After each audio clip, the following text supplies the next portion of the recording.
Assalamualaikum warahmatullahi wabarakatuh.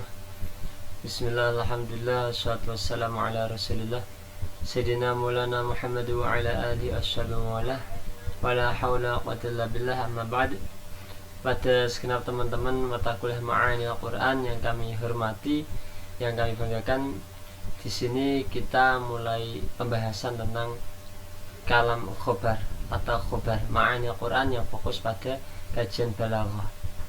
Kami harap teman-teman kalau mengutip atau membuat makalah khusus mulai bab 8 ini, pokok 8 sampai seterusnya, bisa mengutip kitab Uqud-Juman ataupun Jahar Maknun.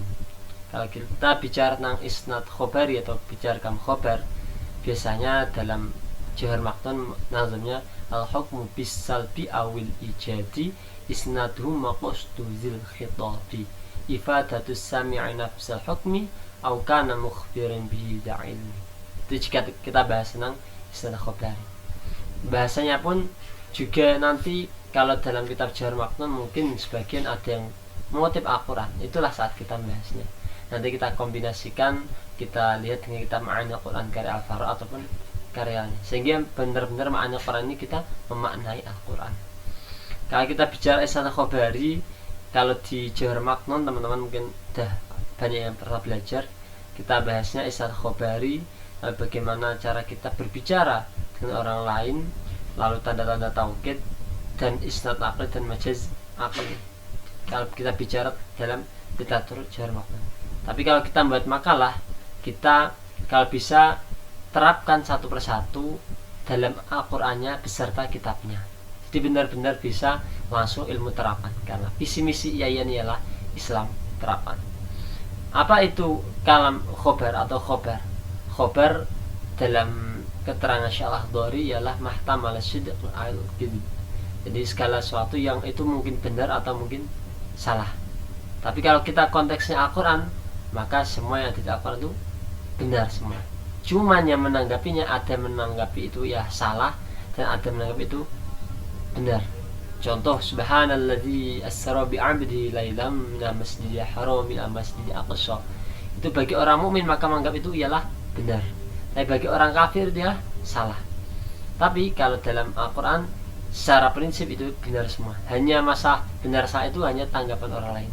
Tapi kalau khobar secara umum ialah segala sesuatu yang itu bisa benar bisa salah. Contoh, di kelas ada yang namanya mahir. Mahirun ghaniyun. Mahir atau mahir, ghani itu orang kaya.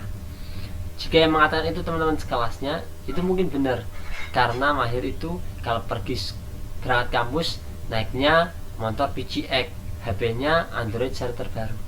Tapi jika mahir ternyata ketemu sama bos-bos di nasional, maka mahir dianggap fakir. Mahir untuk mahir, fakir fakir. Karena uang mahir mungkin seluruh uangnya hanya 1 miliar.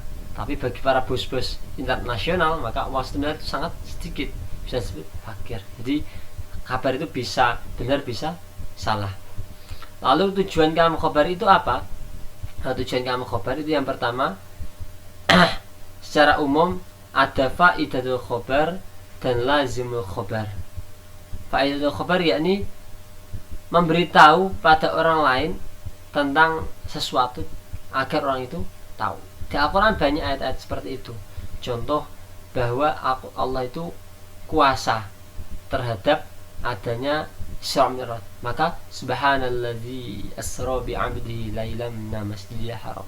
Allah memberitahu pada umat, pada hambanya bahwa Allah mengisrakan Nabi Muhammad. Akan tapi adalah lazimul faidah, bahwa